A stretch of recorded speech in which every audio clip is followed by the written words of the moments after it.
ಸಭೆ ಸಮಾರಂಭ ಕಾರ್ಯಕ್ರಮ ನಡೆಸಲು ಅನುಮತಿ ಪಡೆಯುವುದು ಕಡ್ಡಾಯ.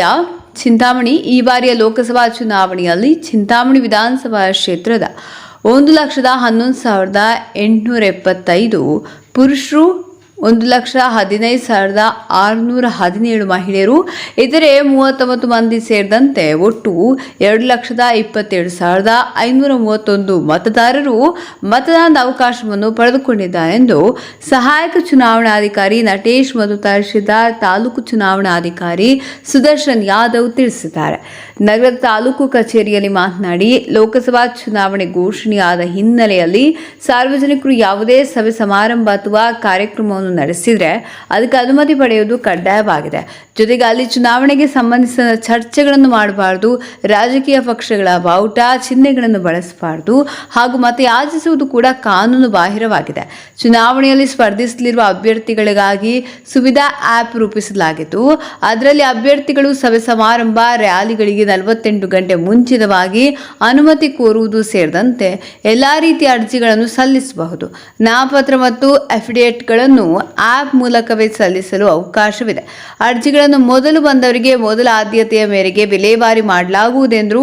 ಚಿಂತಾಮಣಿ ವಿಧಾನಸಭಾ ಕ್ಷೇತ್ರ ವ್ಯಾಪ್ತಿಯಲ್ಲಿ 271 ಮತಗಟ್ಟೆಗಳು ಕಾರ್ಯನಿರ್ವಹಿಸಲಿದ್ದು, ಈ ಪೈಕಿ 65 ಮತಗಟ್ಟೆಗಳನ್ನು ಸಂದಿಗ್ಧ ಮತಗಟ್ಟೆಗಳೆಂದು ಗುರುತಿಸಲಾಗಿದೆ. ಮಾಡಿಕೆರೆ, ಅಂಕಾಲ, ಮಡಗು ಹಾಗೂ ಕಂಬಾಲಹಳ್ಳಿಗಳಲ್ಲಿ ಚೆಕ್ ಪೋಸ್ಟ್ಗಳನ್ನು ತೆರೆಯಲಾಗಿದ್ದು, ಈ ಮಾರ್ಗವಾಗಿ ಸಂಚರಿಸುವ ಎಲ್ಲ ವಾಹನಗಳನ್ನು ತಪಾಸಣೆಗೊಳಿಸುವ ಮೂಲಕ ಮುಕ್ತ, ನಿರ್ಭೀತ ಹಾಗೂ ನ್ಯಾಯಸಮ್ಮತ ಚುನಾವಣೆ ನಡೆಸಲು ಎಲ್ಲಾ ರೀತಿಯ ಸಿದ್ಧತೆಗಳನ್ನು ತಾಲೂಕು ಆಡಳಿತ ವತಿಯಿಂದ ಕೈಗೊಳ್ಳಲಾಗಿದೆ ಎಂದರು. ಚಿಂತಾಮಣಿ ತಾಲೂಕು ಪಂಚಾಯತ್ ಇಒಎಸ್ ಆನಂದ್ರನ್ನು ತಾಲೂಕು ಮಟ್ಟದ ಎಂಸಿಸಿ ನೋಡೆಲ್ ಅಧಿಕಾರಿಯಾಗಿ ನೇಮಕಗೊಂಡಿದ್ದಾರೆ. ಹಾಗೆ ನಮ್ಮಲ್ಲಿ ಸರ್ವಿಸ್ ಎಲೆಕ್ಟರ್ಸ್ 51 ಪುರುಷ ಮತದಾರರಿದ್ದಾರೆ. ಯಂಗ್ ವೋಟರ್ಸ್ ಅಂದರೆ 18ರಿಂದ 19 ವರ್ಷದ ವಯಸ್ಸಿನ ಮತದಾರರು, ಪುರುಷ ಮತದಾರರು 2,737 ಇದ್ದಾರೆ. ಮಹಿಳಾ ಮತದಾರರು 2,145 ಇದ್ದಾರೆ. ಇತರೆ ಮತದಾರರು 2 ಇದ್ದು ಒಟ್ಟು 4,884 ಮತದಾರರಿದ್ದಾರೆ.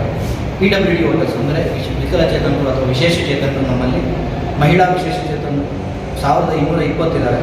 ಪುರುಷ ವಿಶೇಷ ಚೇತನರು 1,270 ಇದ್ದಾರೆ. ಒಟ್ಟು ನಮ್ಮಲ್ಲಿ 3,009 ಜನ ವಿಶೇಷ ಚೇತನರಿದ್ದಾರೆ. ಕಳೆದ ಬಾರಿ ಯಾರು ನಮ್ಮ ಹಿರಿಯ ನಾಗರಿಕರು ಅನ್ನೋದಕ್ಕೆ 80 ವರ್ಷ ಅಂತ ಡಿಸೈಡ್ ಮಾಡಿದ್ರು ಎಲೆಕ್ಷನ್ ಕಮಿಷನಿಂದ. ಈ ಬಾರಿ ಅದನ್ನು 5 ವರ್ಷ ರೈಸ್ ಮಾಡಿ 85 ವರ್ಷ ಮೇಲ್ಪಟ್ಟವ್ರನ್ನ ಹಿರಿಯ ನಾಗರಿಕರು ಅಂತ ಹೇಳ್ಬಿಟ್ಟು ಎಲೆಕ್ಷನ್ ಕಮಿಷನಿಂದ ಎಲೆಕ್ಷನ್ ಕಮಿಷನ್ ಕಡೆಯಿಂದ ನಮಗೆ ಬಂದಿರುವಂಥ ಮಾಹಿತಿ ಪ್ರಕಾರ ನಮ್ಮಲ್ಲಿ ಈಗ 85 ಮೇಲ್ಪಟ್ಟಿರುವಂಥ ಮತದಾರರು, ಪುರುಷ ಮತದಾರರು 1,039 ಇದ್ದಾರೆ. ಮಹಿಳಾ ಮತದಾರರು 1,246 ಇದ್ದಾರೆ. ಒಟ್ಟು 2,285 ಮತದಾರರಿದ್ದಾರೆ. ನಮ್ಮಲ್ಲಿ ನಮಗೆ ಈಗಾಗಲೇ ತಿಳಿಸಿದಂಗೆ ಮಾಡಲ್ ಕೋಡ್ ಆಫ್ ಕಂಡಕ್ಟ್ ಅಂದರೆ ನೀತಿ ಸಂಹಿತೆ ಜಾರಿಯಾಗಿದ್ದು, ಈ ನೀತಿ ಸಂಹಿತೆಗೆ ತಾಲೂಕು ಮಟ್ಟದ ಅಧಿಕಾರಿಯಾಗಿ ಇಒ ಅಂದರೆ ಪಂಚಾಯಿತಿ ಕಾರ್ಯನಿರ್ವಾಹಕ ಅಧಿಕಾರಿಗಳನ್ನ ನೋಡಲ್ ಆಫೀಸರ್ ಆಗಿ ಮಾಡಿದ್ದೀವಿ. ಇದಕ್ಕೆ ಸಂಬಂಧಪಟ್ಟಂಗೆ 24 ಗಂಟೆನೂ ಅಷ್ಟೇ ಕಂಟ್ರೋಲ್ ರೂಮ್ನಲ್ಲಿ ಸೆಟಪ್ ಮಾಡಿದ್ದೀವಿ. ನಮ್ಮ ತಾಲೂಕು ಕಟ್ಟಡದಲ್ಲಿ, ತಾಲೂಕು ಆಫೀಸ್ ಕಟ್ಟಡದಲ್ಲಿ ಇರ್ತದೆ. ಅಲ್ಲಿ ತಾಲೂಕು ಅದರದ್ದು ನಂಬರ್ ಬಂದುಬಿಟ್ಟು 0814-08154-252-164. ಇದನ್ನು ನಾವು ನಮ್ಮ ನೋಟಿಸ್ ಬೋರ್ಡಲ್ಲಿ ಮತ್ತು ಎಲ್ಲ ಕಡೆ ಪ್ರಚಾರನೂ ಮಾಡ್ತಾ ಇದ್ದೀವಿ. ಯಾವುದೇ ರೀತಿ ಏನೇ ಒಂದು ಮಾಹಿತಿ ಬೇಕಾದರೆ ನಮ್ಮ ಕಂಟ್ರೋಲ್ ರೂಮ್ 24/7 ಇರ್ತದೆ, ಆನಲ್ಲಿ ಇರ್ತದೆ. ತಾವು ನಾಗರಿಕರು ಏನಾದರೂ ವಿಷಯ ತಿಳ್ಕೋಬೇಕಾಗಿದ್ದರೆ ಅಥವಾ ನಮ್ಮ ಮಾಹಿತಿ ಸಲ್ಲಿಸಬೇಕಾಗಿದ್ದರೂ ಕೂಡ ಈ ಒಂದು ಕಂಟ್ರೋಲ್ ರೂಮ್ನ ಮಾನಿಟರಿಂಗ್ ಫೋನ್ ನಂಬರ್ ಮುಖಾಂತರ ನಮಗೆ ಮಾಹಿತಿ ತಿಳಿಸ್ಬೋದು. ಮತ್ತು ನಮ್ಮಲ್ಲಿ ಸ್ಟ್ಯಾಟಿಕ್ ಸರ್ವೆಲೆನ್ಸ್ ಟೀಮ್ಸ್ ಅಂದರೆ ಚೆಕ್ ಪೋಸ್ಟಲ್ಲಿ ಚೆಕ್ ಮಾಡುವಂಥ ಟೀಮ್ಸು 9 ತಂಡಗಳಿರ್ತವೆ. ಅಂಕಾಲ್ಮಡುಗು, ಕಂಬಾಲಹಳ್ಳಿ ಮತ್ತು ಮಾಡಿಕೆರೆ ಚೆಕ್ ಪೋಸ್ಟ್ಗಳು 3 ಕಡೆ ನಮ್ಮಲ್ಲಿ ಇರೋದು. ಇದರಲ್ಲಿ 2 ಇಂಟರ್ ಸ್ಟೇಟ್ ಚೆಕ್ ಪೋಸ್ಟ್ ಇದೆ, ಅಂಕಾಲ್ಮಡುಗು ಮತ್ತು ಕಂಬಾಲಹಳ್ಳಿ. ಆಮೇಲೆ ಟೋಟಲ್ FSTs ಅಂದರೆ ಫ್ಲೈಯಿಂಗ್ ಸ್ಕ್ವಾಡ್ ಟೀಮ್ಸ್ ನಮ್ಮಲ್ಲಿ 6 ಇದೆ. 2 ತಂಡಗಳು 3 ಶಿಫ್ಟಲ್ಲಿ ಕೆಲಸ ಮಾಡಿ ಟೋಟಲ್ 6 ತಂಡಗಳಿರ್ತವೆ ನಮ್ಮಲ್ಲಿ. ಆಮೇಲೆ ಅಸಿಸ್ಟೆಂಟ್ ಎಕ್ಸ್ಪೆಂಡಿಚರ್ ಅಬ್ಸರ್ವರ್ ನಮ್ಮಲ್ಲಿ 1 ಇರ್ತಾರೆ, 1 ತಂಡ ಇದೆ ಅದಕ್ಕೆ ಅಂತ. ಆಮೇಲೆ ವಿಡಿಯೋ ಸರ್ವೆಲೆನ್ಸ್ ಟೀಮ್ FST ತಂಡದ ಜೊತೆಗೆ ಹೋಗಿ ವಿಡಿಯೋ ಸರ್ವೆಲೆನ್ಸ್ನ ಮಾಡುವಂಥ ಒಂದು ತಂಡ ನಮ್ಮಲ್ಲಿ 2 ತಂಡಗಳಿದೆ. ಮತ್ತು ಈ ವಿಡಿಯೋನ ಕಲೆಕ್ಟ್ ಮಾಡ್ಕೊಂಡು ಬಂದಮೇಲೆ ಅದರಲ್ಲಿರುವಂಥದ್ದು ವಿಡಿಯೋ ಕಂಟೆಂಟ್ನ ಅನಲೈಸ್ ಮಾಡೋದಕ್ಕೆ ಒಂದು VVT ಟೀಮ್ ಇದೆ. ಅದ್ರ ಜೊತೆಗೆ ಅಕೌಂಟಿಂಗ್ ಟೀಮ್ ಏನು ಎಕ್ಸ್ಪೆಂಡಿಚರ್ ಅಥವಾ ಖರ್ಚು ಮಾಡ್ತಾರೆ ಪೊಲಿಟಿಕಲ್ ಪಾರ್ಟೀಸ್ಗಳಿಂದ ಅದನ್ನು ಅಕೌಂಟಿಂಗ್ ಟೀಮ್ನ ವೆರಿಫೈ ಮಾಡೋದಕ್ಕೆ ಒಂದು ಅಕೌಂಟಿಂಗ್ ಟೀಮ್ ನಮ್ಮಲ್ಲಿ ಸ್ಟ್ಯಾಂಡ್ ಬೈ ಇದೆ. ಆಮೇಲೆ ನಮ್ಮಲ್ಲಿ ಮತಗಟ್ಟೆಗಳಿಗೆ ಸಂಬಂಧಪಟ್ಟಂಗೆ ನಾನು ಈಗಾಗಲೇ ಹೇಳಿದಾಗ 271 ಮತಗಟ್ಟೆಗಳಿತ್ತು. ಅದರಲ್ಲಿ ಕ್ರಿಟಿಕಲ್ ಪೋಲಿಂಗ್ ಸ್ಟೇಷನ್ಸ್ 65 ಇದೆ. ಗ್ರಾಮೀಣ ಭಾಗದಲ್ಲಿ 42, ಅರ್ಬನ್ನಲ್ಲಿ 23. ವಲ್ನರಬಲ್ ಪೋಲಿಂಗ್ ಸ್ಟೇಷನ್ಸ್ 12 ಇದೆ. ರೂರಲ್ ಭಾಗದಲ್ಲಿ 11, ನಗರ ಭಾಗದಲ್ಲಿ 1 ಇದೆ. ಆಮೇಲೆ ಎಕ್ಸ್ಪೆಂಡಿಚರ್ ಸೆನ್ಸಿಟಿವ್ ಪಾಕೆಟ್ಸ್ ಅಂದರೆ ಕ್ಯಾಶ್ ಸೀಜರ್ಸ್ ಆಗಿರುವಂಥದ್ದು ಅಥವಾ ದಾಳಿ ಮಾಡಿದಾಗ ಹಣವನ್ನು ನಮ್ಮಲ್ಲಿ ಸೀಸ್ ಆಗಿರುವಂಥ ಪ್ರಕರಣಗಳಿದ್ದ ಅಂತ ಒಂದು ಪೋಲಿಂಗ್ ಸ್ಟೇಷನ್ಸ್ ಏರಿಯಾಸ್ನ ಎಕ್ಸ್ಪೆಂಡಿಚರ್ ಸೆನ್ಸಿಟಿವ್ ಪಾಕೆಟ್ಸ್ ಅಂತ ಕರಿತೀವಿ. ಅವು ನಮ್ಮಲ್ಲಿ 2 ಇವೆ.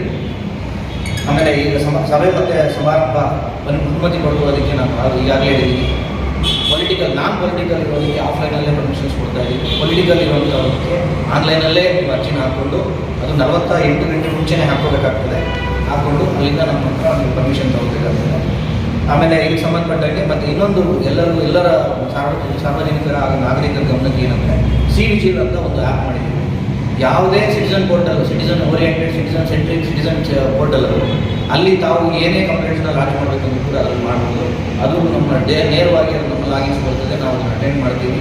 Weather the case is genuine or not genuine ಅಂತ ಅದನ್ನು ಬೇಸ್ ಮಾಡಿಕೊಂಡು ನಾವು ಅದನ್ನು ಡ್ರಾಪ್ ಮಾಡೋದು ಅಥವಾ ಮುಂದುವರಿಸೋದನ್ನು ತೀರ್ಮಾನ ತಗೊಳ್ಳೋದಕ್ಕೆ ನಮ್ಮಲ್ಲಿ ನಮ್ಮ AROs ಆಗಿರ್ತಾರೆ. ಸೊ ಯಾರೇ ಆಗಲಿ ನಿಮ್ಗೆ ಏನಾದರೂ ಕಂಪ್ಲೇಂಟ್ ಕೊಡುವಂಥದ್ದು ಏನಾದರೂ ಇದ್ದರೆ CVGIL ಆ್ಯಪಲ್ಲಿ ಕೊಡ್ಬೋದು. ಆಮೇಲೆ ಚುನಾವಣೆಯಲ್ಲಿ ಸ್ಪರ್ಧಿಸೋ ಅಭ್ಯರ್ಥಿಗಳಿಗಾಗಿ ಈಗಾಗಲೇ ಹೇಳಿದ್ದೀನಿ ಸುರಿದ ಆ್ಯಪಲ್ಲಿ ನಮ್ಮಲ್ಲಿ ಪರ್ಮಿಷನ್ಸ್ಗೆ ಅಪ್ಲೈ ಮಾಡ್ಬೋದು. ಫಸ್ಟ್ ರ್ಯಾಂಡಮೈಸೇಷನ್ ಮುಗಿದು ಅಷ್ಟು ಟೋಟಲ್ ಆಗಿ 333 BUs, 333 CUs, 352 VVPATಸ್ನ ನಾವು ಸ್ಟ್ರಾಂಗ್ ರೂಮ್ ಪಾಲಿಟೆಕ್ನಿಕ್ ಕಾಲೇಜಲ್ಲಿ, ಗೌರ್ಮೆಂಟ್ ಪಾಲಿಟೆಕ್ನಿಕ್ ಕಾಲೇಜಲ್ಲಿ ಸ್ಟ್ರಾಂಗ್ ರೂಮ್ ಮಾಡಿ ಅಲ್ಲಿ ಸೇಫಾಗಿ ನಮ್ಮ ಪೊಲಿಟಿಕಲ್ ಪಾರ್ಟೀಸ್ ಅವರ ಸಮಕ್ಷಮದಲ್ಲಿ ಮತ್ತು ಪೊಲೀಸ್ ಅವರ ಬಂದೋಬಸ್ತ್ನಲ್ಲಿ ಅವ್ರು ಹ್ಯಾಂಡ್ ಓವರ್ ಮಾಡಿದ್ದೀವಿ. ಫಸ್ಟ್ ರ್ಯಾಂಡಮೈಸೇಷನ್ ಕ್ಲೋಸ್ ಆಗಿದೆ. ಈಗ ಅಲ್ಲಿ 24/7 CCTV ಮಾನಿಟರ್ ಆಗ್ತಾ ಇದೆ. ಅದರ ಜೊತೆಗೆ ಪೊಲೀಸರು ಅದನ್ನು ಕಂಟ್ರೋಲಲ್ಲಿ ಚೆಕ್ ಮಾಡಿಕೊಂಡು ಬಂದೋಬಸ್ತ್ ಮಾಡ್ಕೊಂಡಿದ್ದಾರೆ. ಮತ್ತು ಮಸ್ವಿನ್ ಡಿಇನ್ವೆಸ್ಟ್ಮೆಂಟ್ ಸೆಂಟರ್ ಕೂಡ ಗೌರ್ಮೆಂಟ್ ಪಾಲಿಟೆಕ್ನಿಕ್ ಕಾಲೇಜನ್ನು ನಾವು ಫಿಕ್ಸ್ ಮಾಡ್ಕೊಂಡಿದ್ದೀವಿ. 31ನೇ ತಾರೀಕು ಫಸ್ಟ್ ರೌಂಡ್ ಆಫ್ ಟ್ರೈನಿಂಗ್ ನಡೀತದೆ. PROs ಮತ್ತು APROs. ಈ APROs ಮತ್ತು PROs ಟ್ರೈನಿಂಗ್ನ ನಮ್ಮ ವುಮೆನ್ಸ್ ಡಿಗ್ರಿ ಕಾಲೇಜಲ್ಲಿ ಮಾಡ್ತಾಯಿದ್ದೀವಿ, ಮುಂದ್ಕೊಳ್ತಾ ಇದ್ದೀವಿ. ಅದಕ್ಕೆ ಸಂಬಂಧಪಟ್ಟಂಗೆ ಕೂಡ ನಮ್ಮಲ್ಲಿ ಯಾವಾಗೇನು ಆರ್ಡರ್ಸ್ ಅಪಾಯಿಂಟ್ಮೆಂಟ್ ಆರ್ಡರ್ಸ್ನ ಸರ್ವ್ ಮಾಡಬೇಕು ಅದಕ್ಕೂ ಕೂಡ ಕಾರ್ಯಪ್ರಗತಿ ನಡೀತಾ ಇದೆ. ಇದ್ರ ಜೊತೆಗೆ ಈಗಾಗಲೇ ನಾನು ಹೇಳೋದಂಗೆ PWD ಮತ್ತು 85 ಮೇಲ್ಪಟ್ಟವರಿಗೆ ಪೋಸ್ಟಲ್ ಬ್ಯಾಲೆಟ್ ಮುಖಾಂತರ ಅವರು ಮಾಡೋದಕ್ಕೆ ಅವಕಾಶ ಇರೋದ್ರಿಂದ 20 ಫಾರ್ಮ್ಸ್ನ ಇಶ್ಯೂ ಮಾಡ್ತಾ ಇದ್ದೀವಿ. ಈಗಾಗಲೇ ಅದಕ್ಕೆ ಎಲೆಕ್ಟ್ರೋನ್ ಆ್ಯಪ್ ಅಂತ ಒಂದು ನಮ್ಮ ಚುನಾವಣಾ ಇದರಿಂದ ಎಲೆಕ್ಷನ್ ಕಮಿಷನ್ ಕಡೆಯಿಂದಲೇ ನಮಗೆ ಎಲೆಕ್ಟ್ರೋನ್ ಆ್ಯಪ್ನ ಡಿಸೈನ್ ಮಾಡಿಕೊಟ್ಟಿದ್ದಾರೆ. ಅದರ ಮುಖಾಂತರ ನಾವು 20 ಫಾರ್ಮ್ಸ್ನ ಕೂಡ ಇಶ್ಯೂ ಮಾಡಿಸಿದ್ದೀವಿ. ಅವರು ಇಚ್ಛೆ ಇದ್ದಲ್ಲಿ ಅದು ಆಪ್ಷನಲ್ ಆಗಿರ್ತದೆ. ಅವ್ರಿಗೆ ಬೇಕಾದರೆ ಅವರು PV ರೋಡ್ ಮಾಡ್ಬೋದು, ಇಲ್ಲ ನಾನು ಮತಗಟ್ಟೆಗೆ ಬರ್ತೀನಿ ಅಂದರೆ ಅವರು ತಿರಸ್ಕಾರ ಮಾಡ್ಬೋದು. ಅದು ಆಪ್ಷನ್ನು ಯಾರು ಮತದಾರರಿದ್ದಾರೆ ಅವ್ರಿಗೆ ಇರ್ತದೆ. ಇದು ಕೂಡ ಕಾರ್ಯಪ್ರಗತಿ ಇದೆ.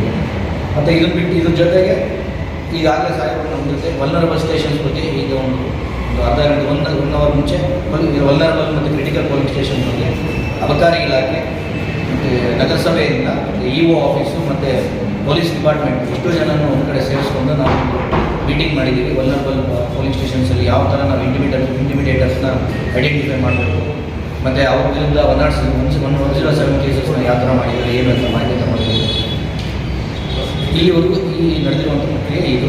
ಇದಾದಮೇಲೆ ತಮ್ಮೆಲ್ಲರಿಗೂ ತಿಳಿದಿರಲಿ 4ನೇ ತಾರೀಕು ಏಪ್ರಿಲ್ ಫಸ್ಟ್ ರ್ಯಾಂಡಮೈಸೇಷನ್ ಮುಗಿದು ಅಷ್ಟು ಟೋಟಲ್ ಆಗಿ 333 BUs, 333 CUs, 352 VVPATಸ್ನ ನಾವು ಸ್ಟ್ರಾಂಗ್ ರೂಮ್ ಪಾಲಿಟೆಕ್ನಿಕ್ ಕಾಲೇಜಲ್ಲಿ, ಗೌರ್ಮೆಂಟ್ ಪಾಲಿಟೆಕ್ನಿಕ್ ಕಾಲೇಜಲ್ಲಿ ಸ್ಟ್ರಾಂಗ್ ರೂಮ್ ಮಾಡಿ ಅಲ್ಲಿ ಸೇಫಾಗಿ ನಮ್ಮ ಪೊಲಿಟಿಕಲ್ ಪಾರ್ಟೀಸ್ ಅವರ ಸಮಕ್ಷಮದಲ್ಲಿ ಮತ್ತು ಪೊಲೀಸ್ ಅವರ ಬಂದೋಬಸ್ತ್ನಲ್ಲಿ ಅವ್ರು ಹ್ಯಾಂಡ್ ಓವರ್ ಮಾಡಿದ್ದೀವಿ. ಫಸ್ಟ್ ರ್ಯಾಂಡಮೈಸೇಷನ್ ಕ್ಲೋಸ್ ಆಗಿದೆ. ಈಗ ಅಲ್ಲಿ 24/7 CCTV ಮಾನಿಟರ್ ಆಗ್ತಾ ಇದೆ. ಅದರ ಜೊತೆಗೆ ಪೊಲೀಸರು ಅದನ್ನು ಕಂಟ್ರೋಲಲ್ಲಿ ಚೆಕ್ ಮಾಡಿಕೊಂಡು ಬಂದೋಬಸ್ತ್ ಮಾಡ್ಕೊಂಡಿದ್ದಾರೆ. ಮತ್ತು ಮಸ್ವಿನ್ ಡಿಇನ್ವೆಸ್ಟ್ಮೆಂಟ್ ಸೆಂಟರ್ ಕೂಡ ಗೌರ್ಮೆಂಟ್ ಪಾಲಿಟೆಕ್ನಿಕ್ ಕಾಲೇಜನ್ನು ನಾವು ಫಿಕ್ಸ್ ಮಾಡ್ಕೊಂಡಿದ್ದೀವಿ. 31ನೇ ತಾರೀಕು ಫಸ್ಟ್ ರೌಂಡ್ ಆಫ್ ಟ್ರೈನಿಂಗ್ ನಡೀತದೆ. PROs ಮತ್ತು APROs. ಈ APROs ಮತ್ತು PROs ಟ್ರೈನಿಂಗ್ನ ನಮ್ಮ ವುಮೆನ್ಸ್ ಡಿಗ್ರಿ ಕಾಲೇಜಲ್ಲಿ ಮಾಡ್ತಾಯಿದ್ದೀವಿ, ಮುಂದ್ಕೊಳ್ತಾ ಇದ್ದೀವಿ. ಅದಕ್ಕೆ ಸಂಬಂಧಪಟ್ಟಂಗೆ ಕೂಡ ನಮ್ಮಲ್ಲಿ ಯಾವಾಗೇನು ಆರ್ಡರ್ಸ್ ಅಪಾಯಿಂಟ್ಮೆಂಟ್ ಆರ್ಡರ್ಸ್ನ ಸರ್ವ್ ಮಾಡಬೇಕು ಅದಕ್ಕೂ ಕೂಡ ಕಾರ್ಯಪ್ರಗತಿ ನಡೀತಾ ಇದೆ. ಇದ್ರ ಜೊತೆಗೆ ಈಗಾಗಲೇ ನಾನು ಹೇಳೋದಂಗೆ PWD ಮತ್ತು 85 ಮೇಲ್ಪಟ್ಟವರಿಗೆ ಪೋಸ್ಟಲ್ ಬ್ಯಾಲೆಟ್ ಮುಖಾಂತರ ಅವರು ಮಾಡೋದಕ್ಕೆ ಅವಕಾಶ ಇರೋದ್ರಿಂದ 20 ಫಾರ್ಮ್ಸ್ನ ಇಶ್ಯೂ ಮಾಡ್ತಾ ಇದ್ದೀವಿ.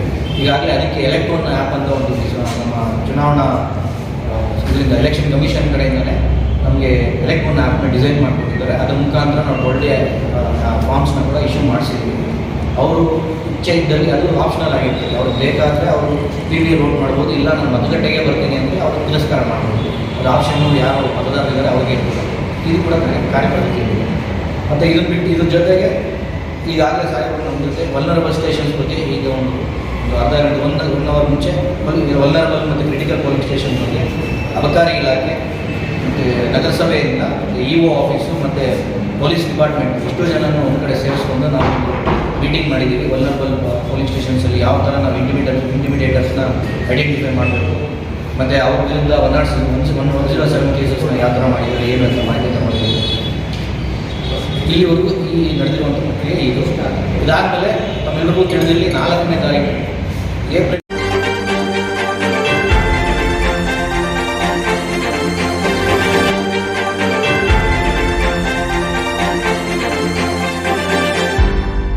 ನೀವು ನಮ್ಮ ಚಾನಲ್ಗೆ ಸಬ್ಸ್ಕ್ರೈಬ್ ಆಗಿಲ್ಲ ಅಂದರೆ ಈಗಲೇ ಸಬ್ಸ್ಕ್ರೈಬ್ ಆಗಿ ಪಕ್ಕದಲ್ಲೇ ಇರುವ ಬೆಲ್ ಐಕಾನ್ ಕ್ಲಿಕ್ ಮಾಡಿ. ಮತ್ತಷ್ಟು ಅಪ್ಡೇಟ್ಗಳಿಗಾಗಿ ಫೇಸ್ಬುಕ್, ಇನ್ಸ್ಟಾಗ್ರಾಮ್, ಟ್ವಿಟರ್ನಲ್ಲಿ ಫಾಲೋ ಆಗಿ.